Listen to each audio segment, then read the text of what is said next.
Walking into the housing authority, I realized I needed to turn it around and do a voucher video. This is the first page of the voucher and has most of the information you really need. You can see the top line. They say that the tenant's income is $819, and of that, 10% is $82.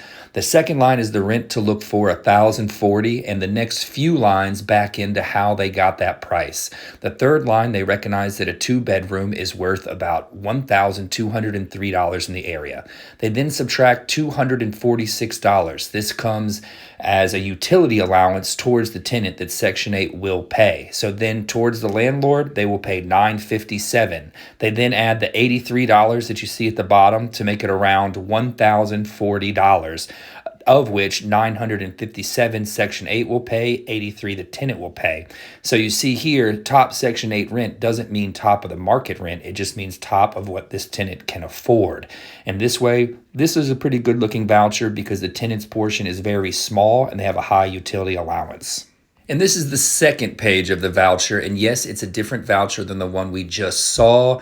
This is the first page you actually have to turn in. So I took a picture of this one when I was walking in.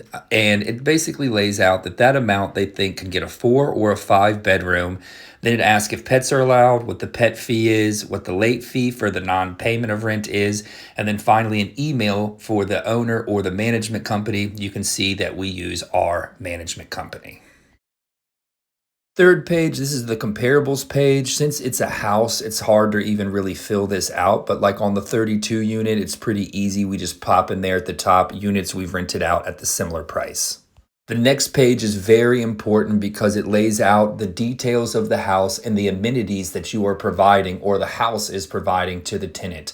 You can see here central heat, central air, things like on the bottom, supplying a stove and a refrigerator. The more boxes that you can check, the more things that you provide for the tenant within the house, the higher the Section 8 rent will be. So this is very important. They use this page a lot with their comparables to see what the house does and does not have to really determine the maximum amount of rent they can pay. Page is the lead-based paint disclosure. Pretty standard here since this house was built after 1978. There's probably no lead-based paint here. This actually started in my home state of California, and basically it means don't eat the paint on the walls as there might be lead in there. It's kind of crazy to me that we still have to disclose this, but we do. And finally, the grant deed showing that you are the actual owner on title of the property. And if it's a new LLC or you're newly registering, you'll also have to fill out an ACH form. I don't have one here because we've already registered with them, but pretty simple, a warranty deed and an ACH payment form filled out showing them where to deposit your money.